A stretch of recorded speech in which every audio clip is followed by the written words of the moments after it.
BNP ক্ষমতায় গেলে বিদেশে পাচার করা অর্থ ফেরত আনা হবে বলে মন্তব্য করেছেন দলের স্থায়ী কমিটির সদস্য ও ভোলা ৩ আসনের এমপি প্রার্থী মেজর হাফিজ উদ্দিন আহমেদ বীর বিক্রম। বৃহস্পতিবার ২৯ জানুয়ারি সন্ধ্যার পর ভোলার লালমোহন উপজেলার ৬ নং ফরাজগঞ্জ ইউনিয়নের পেশকারহাট বাজারে ইউনিয়ন পরিষদ মাঠে আয়োজিত নির্বাচনী জনসভায় প্রধান অতিথির বক্তব্যে তিনি এসব কথা বলেন। আমি স্পেনে গিয়েছিলাম বহু বছর আগে। সেখানে দেখি রাস্তায় রাস্তায় মসজিদের উপরে গির্জার ক্রস লাগিয়ে দিয়ে গির্জা করে দিয়েছে।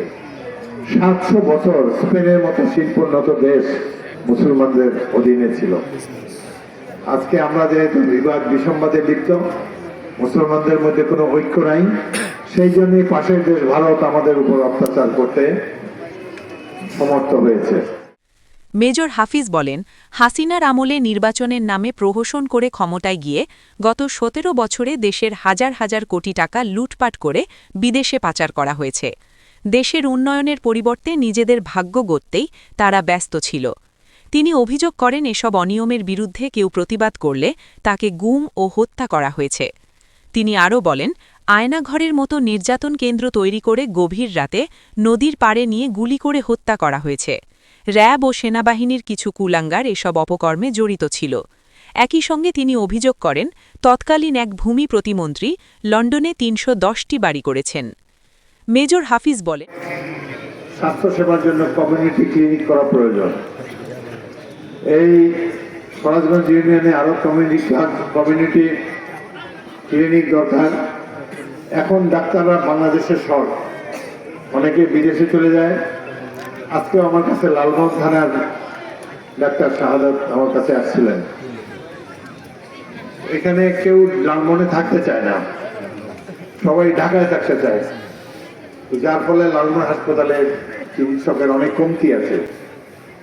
আমরা আরো ডাক্তার নিয়োগ করব ক্ষমতায় গেলে, যাতে আপনাদেরকে ডাক্তারের অভাবে যেন বিনা চিকিৎসায় মৃত্যুবরণ করতে না হয়। দেশে পাচার করা অবৈধ অর্থ ফেরত আনতে তিনি ইতোমধ্যে ড ইউনূসের মাধ্যমে ব্রিটিশ সরকারের কাছে চিঠি দিয়েছেন। তার দাবি, গত ১৬ বছরে বাংলাদেশ উন্নয়নের পরিবর্তে অনেকটা পিছিয়ে পড়েছে। জনসমাবেশে উপস্থিত জনগণের উদ্দেশ্যে তিনি বলেন, ইসলামের নামে যেন কেউ কাউকে প্রতারণা করতে না পারে সে বিষয়ে সবাইকে সচেতন থাকতে হবে। লালমোহন ও তজুমউদ্দিন এলাকায় কোনো ধরনের অপকর্ম হতে দেওয়া হবে না। তিনি আরও বলেন, ধানের শীষে ভোট দিয়ে আমাকে নির্বাচিত করলে আপনারা আমার কাছ থেকে জবাবদিহিতা বুঝে নেবেন। আমি আপনাদের ভাগ্য উন্নয়নে কাজ করব। আওয়ামী লীগকে ইঙ্গিত করে তিনি বলেন, আওয়ামী লীগের নেত্রী ভারতে অফিস খুলে দেশের বিরুদ্ধে ষড়যন্ত্র শুরু করেছেন। আওয়ামী লীগের উচিত ভারতের প্রতিটি রাজ্যে অফিস খোলা এবং সেখানকার নাগরিকত্ব গ্রহণ করে সেখানে অবস্থান করা।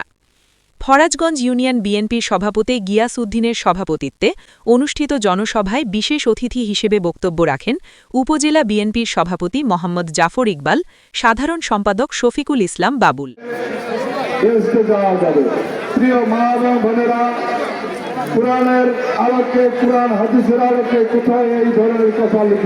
এছাড়া উপস্থিত ছিলেন উপজেলা যুবদলের সভাপতি শাহিনুল ইসলাম কবির হাওল,